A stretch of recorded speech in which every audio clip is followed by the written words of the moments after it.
ಮುಲ್ಬಾಗ್ಲ ಹತ್ರ ಇರೋ ಫೇಮಸ್ ಕೂಡ್ಮಳೆ ಗಣೇಶ ಬಗ್ಗೆ ನಿಮ್ಗೆ ಇವತ್ತು ತಿಳಿಸ್ಕೊಡ್ತೀನಿ. ಆ ಗಣಪತಿನ ಯಾರು ಪ್ರತಿಷ್ಠೆ ಮಾಡಿರೋದು ಅಂದ್ರೆ ಬ್ರಹ್ಮ, ವಿಷ್ಣು, ಮಹೇಶ್ವರ 3 ಜನ. ಅದಕ್ಕೆ ತ್ರಿಮೂರ್ತಿಗಳಿಂದ ಕೂಡಿ ಬೆಟ್ಟದ ಕೆಳಗೆ ದೇವರ ಆ ಜಾಗದಲ್ಲಿ ಪ್ರತಿಷ್ಠೆ ಆಯಿತು. ಅದಕ್ಕೆ ಕೂಟಾದ್ರಿ ಅಂತ ಈ ಜಾಗಕ್ಕೆ ಹೆಸರು. ಕೂಟಾದ್ರಿ. ಕೂಟ ಆದ್ರಿ ಅಂದ್ರೆ ಬೆಟ್ಟ.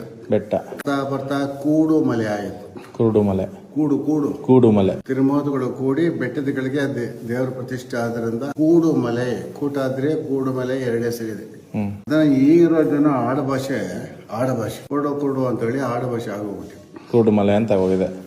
ಮತ್ತೆ ತ್ರೇತಾಯುಗದಲ್ಲಿ ಶ್ರೀರಾಮಚಂದ್ರ ಜಾಗದಲ್ಲಿ ರಾವಣಾಸುರ ಸಂಹಾರಕ್ಕೋಸ್ಕರವಾಗಿ ಅಂದ್ರೆ ರಾಮಾರಾಷ್ಟ್ರ ಬಂದು ಗಣೇಶನಿಗೆ ಈ ಜಾಗದಲ್ಲಿ ತ್ರೇತಾಯುಗದಲ್ಲೇ ಪೂಜೆ ಮಾಡಿದ್ದಾರೆ. ಅದಕ್ಕೆ ರಾಮಾವತಾರ ಎಲ್ಲ ಕಮ್ಮದಲ್ಲೇ ತೋರಿಸಿದ್ದಾರೆ.